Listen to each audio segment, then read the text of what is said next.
माने आरो हाग्रामा सार बिथांखौ रोजा रोजा साबायखर बावनांगोन जों बिथांनि भक्त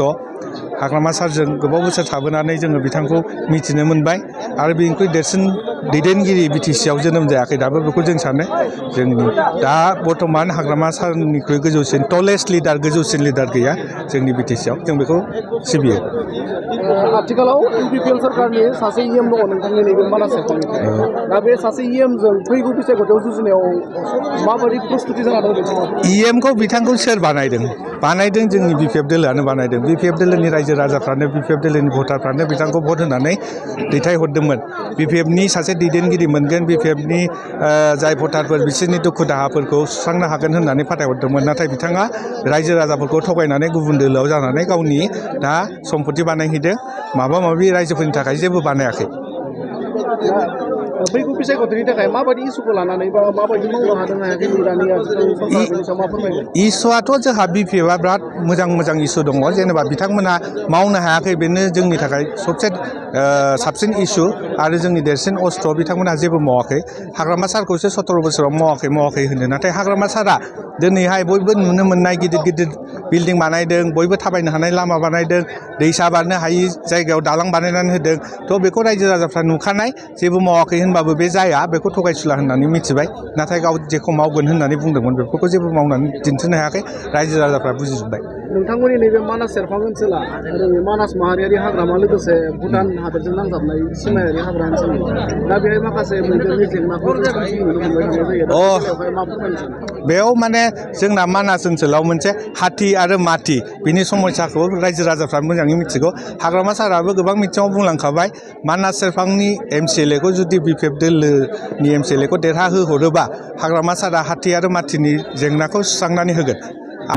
हाथी आरो मानबनि जाय संघात जे दाङाबाजि बियो जाहैबाय जेरावबो ओनसोलाव दङ मानासाव गोबां दङ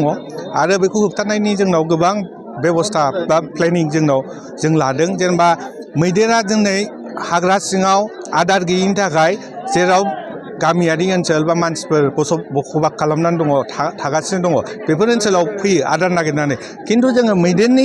मैदेर जेराव थायो हाग्रा ओनसोलाव जुदि बिसोरनि मैदेरफोरनि जाग्रा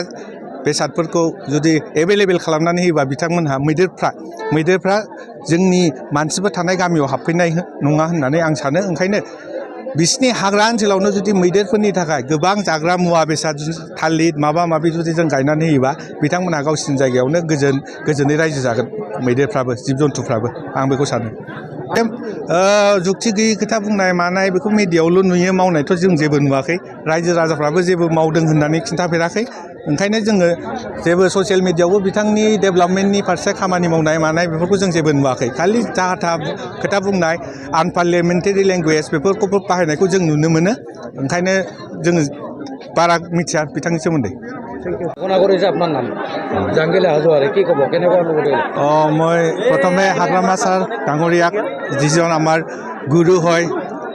আমি শ্ৰদ্ধা কৰোঁ আমি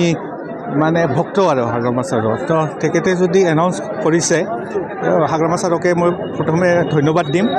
আৰু ভাল লাগিব মানে ভাল লাগিছে নিশ্চয় মানুহ হিচাপেতো ভাল লাগিবই ভাল লাগিছে কেণ্ডিডেটৰ কাৰণে এতিয়া মোক যদি এনাউন্সমেণ্ট কৰিছে আৰু মই মানাস চেৰপাঙৰ এমচিএলএ ইলেকশ্যনৰ কাৰণে পূৰা প্ৰস্তুত যেহেতু প্ৰতিনিধিত্ব আপুনি কৰিব কি বুলি ভাবে কোনে আপোনাৰ মানে মৌলিক হ'ব বুলি মানে প্ৰতিদ্বন্দ্বিতাটো হাগ্ৰামা ছাৰে সদায় কৈছে যে আমাৰ মানে দ্বিতীয় কি বুলি কয় দ্বিতীয় স্থানত বিজেপি আছে তো সেই হিচাপে আমি বিজেপিকে কৰিছোঁ চিৰিয়াছলি লৈছোঁ বিজেপিয়ে আমাৰ বহুত তেওঁলোকৰ যিহেতু মানে চেণ্ট্ৰেলতো তেওঁলোকৰ চৰকাৰ ষ্টেটত তেওঁলোকৰ চৰকাৰ ইভেন আমাৰ বিটিচি অঞ্চলতো তেওঁলোকৰে চৰকাৰ তো তেওঁলোকে শক্তিশালী দল ৰাষ্ট্ৰীয় দল এটা তেওঁলোকৰ লগত আমি মানে সাজু কৰি ৰাখিছোঁ নিজকে চেণ্ট্ৰেলত বা কেন্দ্ৰত যদি আমাৰ বিজেপি চৰকাৰৰ লগত ইউপিপিএল চৰকাৰ আছে এই মানাস চেৰপাং সমষ্টিত ইউপিপিএল মানে দলে আমি মানে সোমাব পৰা নাই নেকি বা ঢুকি পোৱা নাই নেকি নহয় মানে ৰাইজৰ মাজত যদি সোমাব লাগে তেতিয়া কাম কৰি দেখাব লাগে তেওঁলোকে কাম কৰিব পৰা নাই আমাৰ যেনিবা প্ৰমোদ বড়ো ডাঙৰীয়া কোকৰাঝাৰত বহি পেলাই বিটিচি মুৰব্বী হিচাপে বহি পেলাই তেওঁ একো কৰিব পৰা নাই আৰু আমাৰ মানাস সমষ্টিত যিজন এজন ইএম আছে ধনঞ্জয় বসুমতাৰী ডাঙৰীয়া তেওঁ বিপিএফৰ পৰাই জিকিছিলে ইয়াৰ পিছত EMৰ হেৰি পাইছে তেওঁ গাদী পাইছিলে গাদী পোৱাৰ পিছতো তেওঁ একো কৰিব পৰা নাই সেইকাৰণে আমি তেওঁ আমাৰ প্ৰতিদ্বন্দ্বিতা বুলি নাভাবোঁ